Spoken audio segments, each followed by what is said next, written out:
Welcome to the Ministries Podcast. This month is tribute to PTSD month. The silent pain is what Revive Ministries we've been talking about, different aspects of PTSD. Just give you a short history. Vietnam War, there were significant people who were suffering from post-traumatic stress. It wasn't actually significantly caused in 1980 for it to be actually recognized by the DSMV, which it's a diagnostical statistical manual for mental disorder. However, it just paved the way of new understandings, but still difficult. I do want to share one story before I bring our new guest. It's called Chad's Perseverance.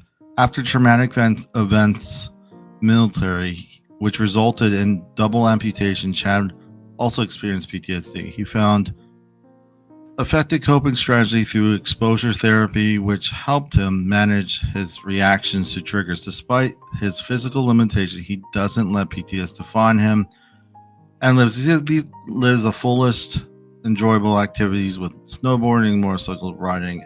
These are stories we'd like to hear. Unfortunately, when we bring out awareness to PTSD, it's also the stories of people who don't think they can get help. So today we have a new guest. Her name is Samantha Bailey. Thank you so much for coming on and just being part of the conversation. Really, thank you so much. Awesome. Thanks for having me. I also want to give a disclaimer. If you are in crisis, I do encourage you to get help. Whatever community you're in, whether it's a church community, whether it's just your work colleague or just some group you're in, as adults, it's hard for us to just say those three words. I need help. we kind of get stuck on trying to fix it ourselves, but sometimes these things are very complicated. And I just wanted to start there. Thank you again, Samantha. A lot of times I like starting with something that jogs our thinking. People say better than me, and I'm totally fine with that. But there's this person that I don't know who it was, but I thought it was interesting. It says, you're not your trauma, you're not your pain, you're not your fear. And I want to segue just also what another unknown quote is. It's healing is a different journey for each of us. Even as we walk in the same path together, I feel that's the one thing about blanket statements when it comes to I work in the mental health field, it doesn't help. Now, blanket statements never really work. So what comes to your mind when you see these quotes or anything else you want to share, Samantha? It's funny when you say blanket statements. One of the things that I heard often from people that didn't understand was get over it. Oh, yeah. And it was like, unless you've walked a mile in someone's shoes, it's really difficult to tell. Well, it's kind of rude to tell someone to get over it. Another thing I found difficult was people not making opinions, but making the choices for you. Oh, you should stay, you should go, you should do this, you should do that. What helped me the most were people that supported me regardless of what decision that I made. Yeah, I feel, especially working for several years in the mental health field, never think I will be in this field. But one thing I know is it never works when the person who is suffering is not part of the recovery. It just doesn't work. A lot of times family, and you mentioned, I found it was interesting when just get over it. A lot of times those statements are statements of fear. Sometimes they're statements of frustration. But, I also tell people who are struggling, me also struggling, I have been in trauma therapy myself, experiencing, is that people don't have to understand you to support you. It's interesting because a lot of times we think they have to know every single intricate detail and kind of understand the same angle as you, but no. Like, you have family members who don't really understand what you're going through, but still support you. Friends, Exactly. spouse. Yeah, so I think sometimes there's that kind of false idea that we have to. It's almost impossible. A lot of times we're discouraged when we hear their interpretation of what we're trying to say, if that makes sense. Yeah. It's almost like, I don't get what you're going through, but I'm here for you. Yeah. And I think it's like defining what you're really, the thing is, it's understandable, especially those people who have been hurt, to feel sad, rejected.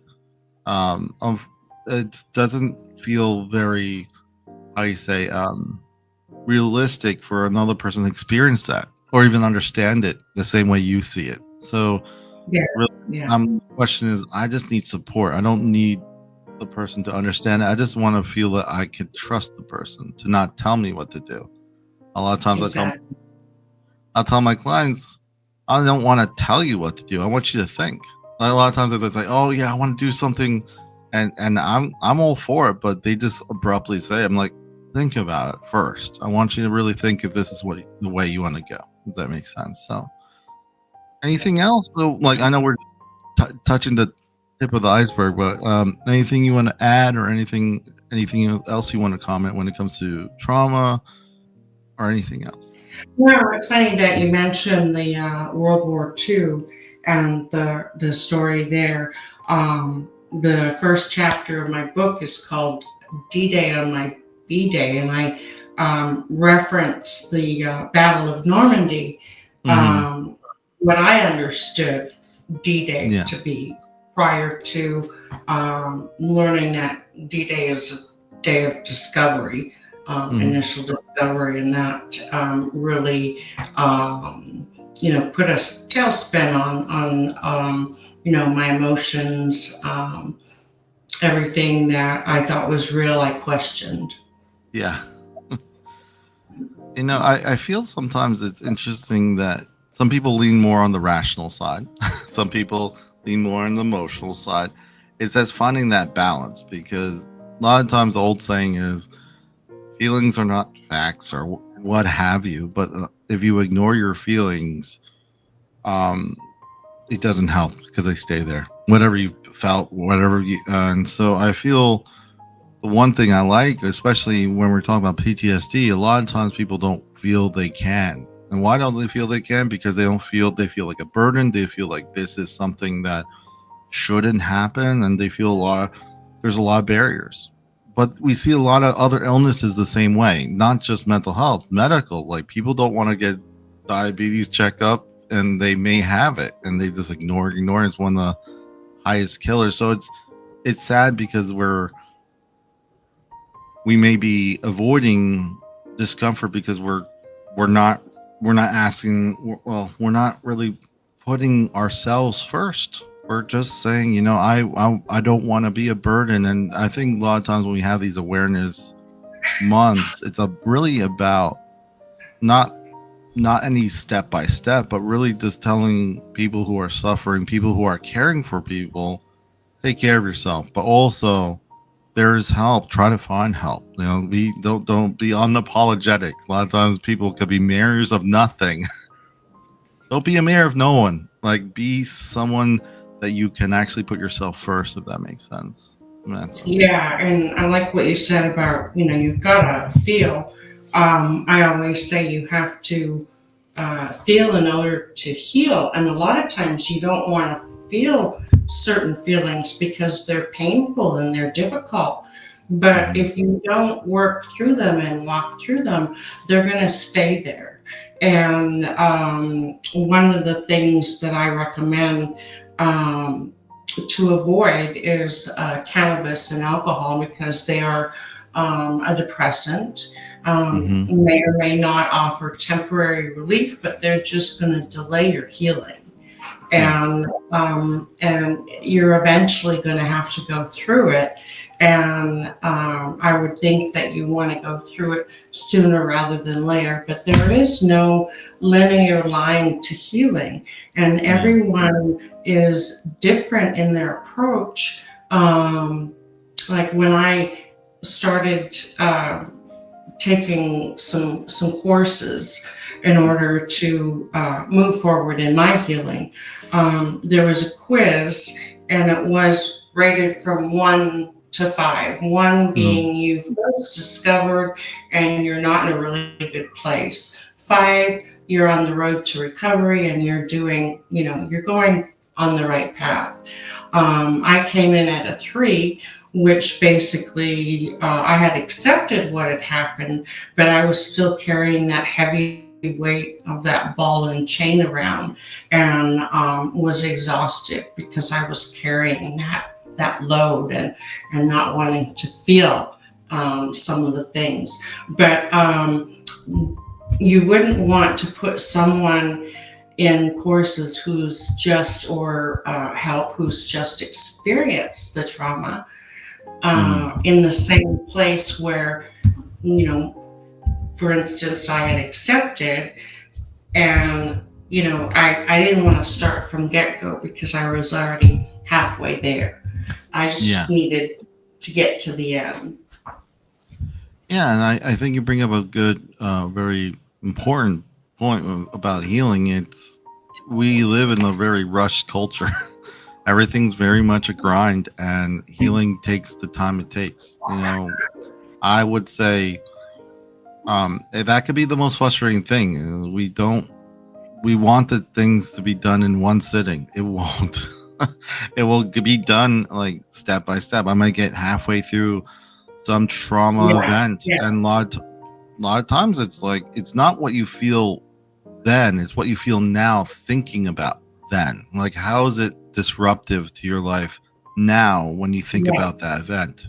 So this quote I thought was I thought it was interesting because it tells us that our brains sometimes don't we say, it says there is hope even when our brains tells there isn't. So I find that I have to say it shall this too shall pass, even though I know everything tells me that I'm doing well. I may not feel well, and that's the reality of it. So when you see this quote, what comes to mind? Have you experienced this, and what has helped you stay resilient when you feel your brain is telling you there isn't any hope, but there yeah. is? The Yeah. thing that I experienced was, my brain was telling me this has happened, but my heart Mm. was denying it, and they wouldn't match. So they Yeah. were in this battle, and that's where the denial comes in, the disbelief, the questioning, and everything. So I really think of it as, just not being able to connect the dots, almost, so to speak. Yeah. And what helped me was, just a lot of time Hmm. therapy, and also realizing that, um, I don't always have to have the answer right away, Yeah. and it's okay to, like you say, self-care is so important. Mm. And one of the greatest, at least for me, one of the greatest forms of self-care is forgiveness. Yeah. And let me tell you, when you've got 15 affair partners, that's Mm. a tough challenge. Um, but it was important for me because I was dealing with so much anger and resentment and all of this turmoil around me, and didn't feel peace at all. And when I kind of went through a bit of a ceremony, forgiving each one of them, and saying a prayer. And I actually had red balloons with white string, helium balloons, Hmm. and the red represented, the blood of Jesus over them. Mm. And the white string that it was attached to was that, even though, we've all sinned, but Mm. Jesus can forgive us and washes us white as snow. So even that individual that I was so bitter and angry against, God loves them too, and they can be washed white as snow. And then I popped to the balloons. I didn't want to release them because I was thinking air traffic, I was worried about that, Mm. because the helium represented their soul. And when I popped the balloon, their soul went up towards heaven, and it was almost like a release of their soul that was attached to me, causing all this angst Mm. went away. And when I finished forgiving, I was dealing with major anxiety, and I felt like someone was choking me. And there was times I, had difficulty speaking because it would just get stuck.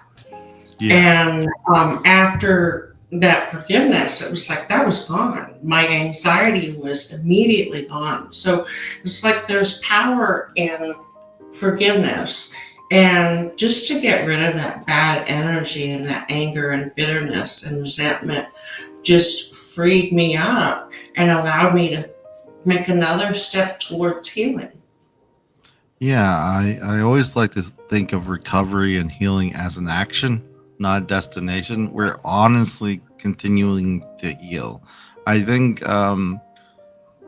we get stuck on some sort of milestone, which are important to celebrate when you're able to you recognize retrospectively how far you've come. But when you embrace the process, that sometimes it's going to be rough, and you know what to lean on. Some days will be better, and you could celebrate, you could accomplish, But this Chinese proverb, I like it, says, "To close your eyes will not ease another's pain, and it won't ease your own pain either." So it's understanding that some of these things are hard, but maybe step one, step two B, step two C. It will not be one and done. And I feel when we put ourselves over priority, and we're talking about PTSD, and yeah, touching on that is if we put ourselves in as a priority, because time is a commodity we can't gain back. So we're able to say, okay, I want to be better. How does this work?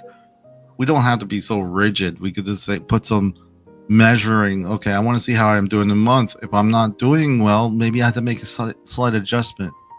But putting yourself priority first, helping people is helpful. I find that helpful to be helpful in the community or helpful, but don't be, like I said, the mayor of nothing and not despite yourself. Take care of yourself. If you are needing help, Yeah. ask it.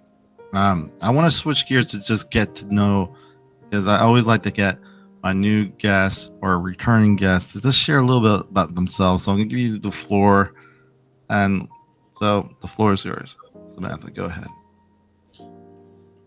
Am I reading what? Okay. Yeah, No. it's Okay. just, I'm sorry. yeah, no problem. Yeah. So really, my story began about 6 years ago on my birthday. Mhm. Um, I found out that my husband was having what I thought was one affair.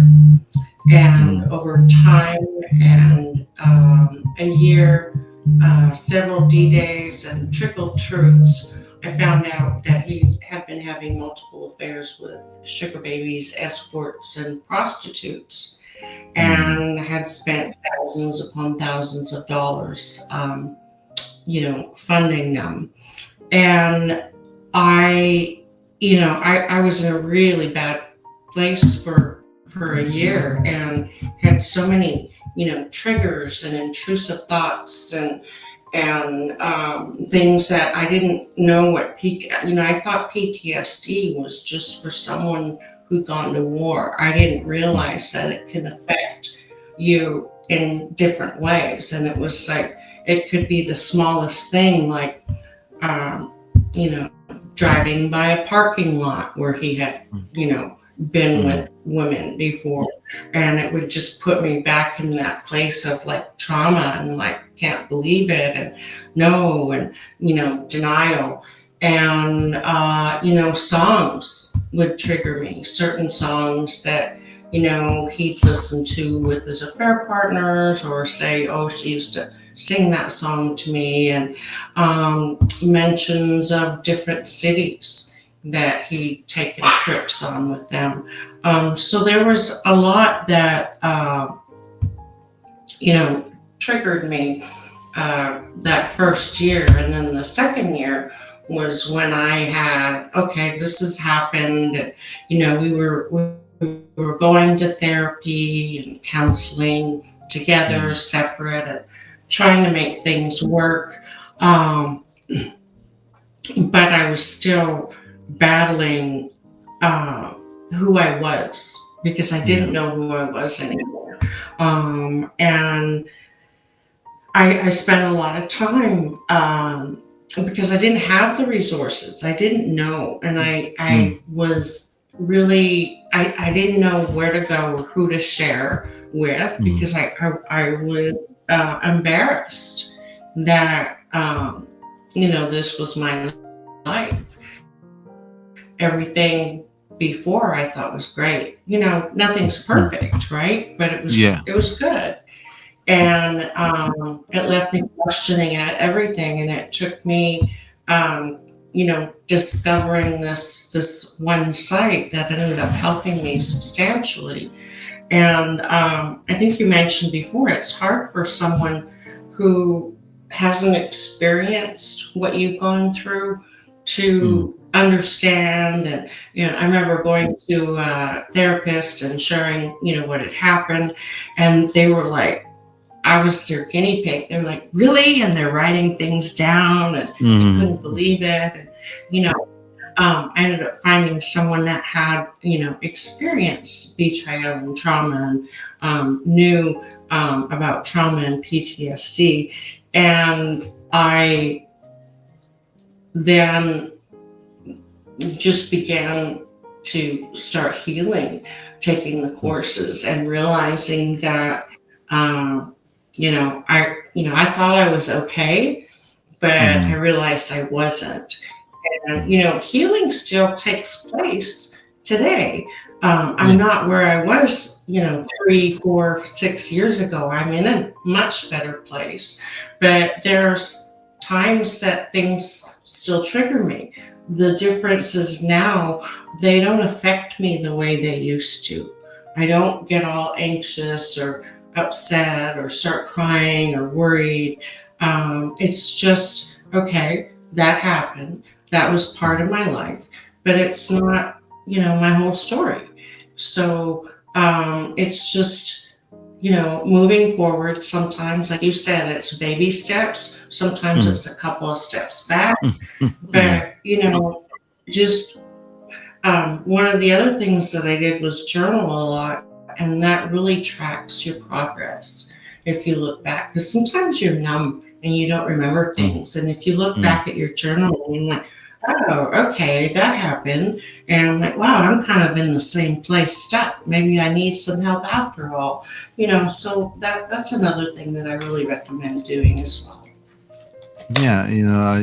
I thank you for sharing. And it's never, um, it's never a straight line, is it? In recovery, it's never No, really a straight line. It's and kind it's of all like over the this, place. up and down. Yeah. And it, But it there is hope. there is. And just knowing that you're not alone Yeah. is a comfort. And also, if you remember, if something similar, you mentioned journaling. If you remember something, a similar instance, and you felt it before, that insight can be monumental. You're like, okay, I've been through this. I know that my mind will tell me that I am not going to do well, or there's this disconnection. But if you could just wait, a lot of times is how we respond. And, Yeah. and eventually, yeah, the intensity, it was the intensity, duration, and frequency. When it comes to these kind of events, how are you doing? And if you are able to be reminded, our you say journaling. I also think about our bodies are connected to our minds. So if you're able to be active, or even just learn to just calm yourself, breathe, do some sort of whatever helps. Me being faith based, even though this podcast is really an outreach, I lean towards praying. That helps me. I just tell personally, Yeah. but I like also, to journal my prayers too. And I look yeah, back and see when it was answered. I always like the idea, and obviously, I'm not telling those who are listening that they have to, but finding something bigger than yourself. Church is a great example of that. If you can kind of it can help pull yourself out of it sometimes. And I do feel um, like a lot of times when I'm working with clients, if it's not broke, I ask them, "Have you been to church? Have you been to? How was your experience?" And if it's positive, I will talk to the pastor. I'll talk to anything to get the person involved because I don't like to. I like to find solutions, get the person connected. Because it does feel your brain could tell you that the world's falling apart, but it's just if you're able to kind of find that safe space, and if it is, you just need to. If you feel that way, you feel unsafe. Like I said in the beginning, get professional help, and then work through it. Lean on the people you can trust. Um, and put yourself first sometimes. You don't have to be the mayor of nothing collecting votes that doesn't matter. Collect time that you need to heal. And when it comes to PTSD, like Samantha shared, it is different. I want to share this short story real quick. It's called The Invisible Wound from Matt. He's an Iraq war veteran. He had multiple amputees due to an explosion, also suffers from PTSD. He sometimes struggles with the disconnect between public perception and his reality. These stories, and the thing he also mentioned, I think, there were several barriers. And when people used to say, "Oh, I remember I was reading, I didn't put it here, but he said, when people said, "Thank you for your service," it jogged a trigger. It triggered him back where he was. So it's not he felt conflicted because he felt appreciative, but it also didn't make him feel good because it jogged up the memory. So it is complicated. Even if you're trying to be supportive and helpful, a lot of times even when I'm trying to teach something or I'm working through something with someone, I would ask them if they're trying to jog the memory or learn a language or whatever. I will ask them, "How do you want me to correct you? Do you want me to step in or not? Do you want me to allow you to process it?" Because sometimes we don't let the person process it. We're like, "Okay, I need to rescue." A lot of times, I feel we just need to support. Let the person feel like if the person doesn't feel a part of the like in the beginning, a part of that recovery, that it's not his, it's the family's or everyone else's, but not the person themselves who's struggling. It can delay the recovery because the person won't feel that they can, if that makes sense. So Yeah, yeah. And it's true because when I was journaling, I looked back and I'm like, wow, I did a lot of things wrong that did delay my healing. And that was mm. part of what I wrote in my book as well, because I wanted to share the things that I did wrong so that no one else had to copy me and, healing. And like I say, if there's no quick way to healing, it Mm. takes time, and everyone's timeline is different. So it's like a grieving process, and you can't say that, oh, my 3 years and I'm okay. Could be someone else's 6 years or 7 years, or sooner. It really depends on the situation, the person, and the direction you're going to get help. Yeah. You mentioned forgiveness. That's a huge one. If you're not able to forgive yourself or forgive the situation, a lot of I kind of lean towards this route, and there's a lot of helpful, very helpful coping skills, breathing techniques, prayer, whatever helps.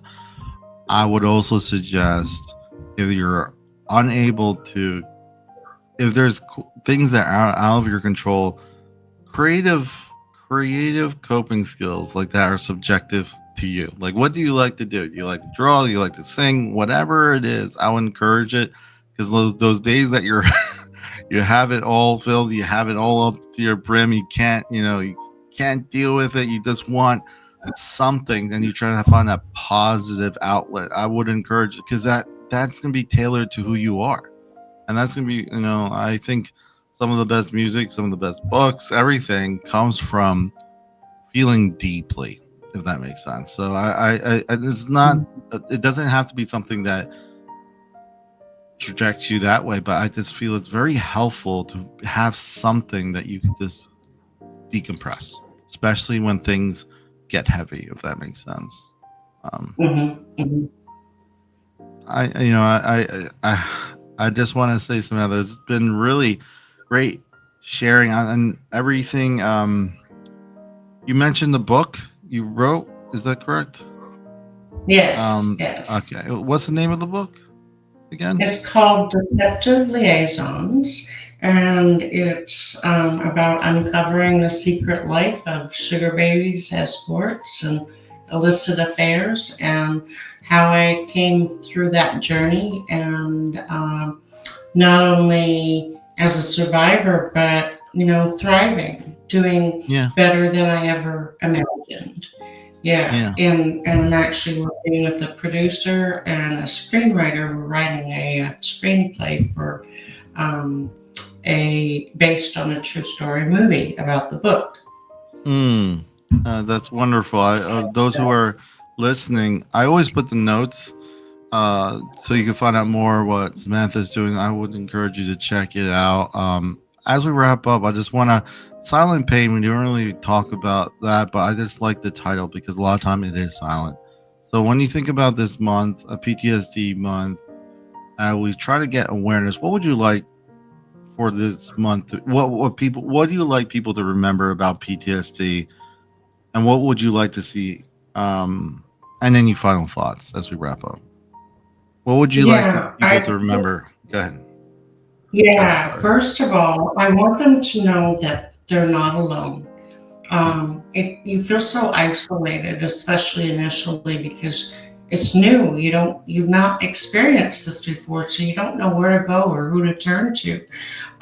There is hope for healing, Mm, and you're not alone. yeah. And there are resources, and self care is so important. Take care of yourself.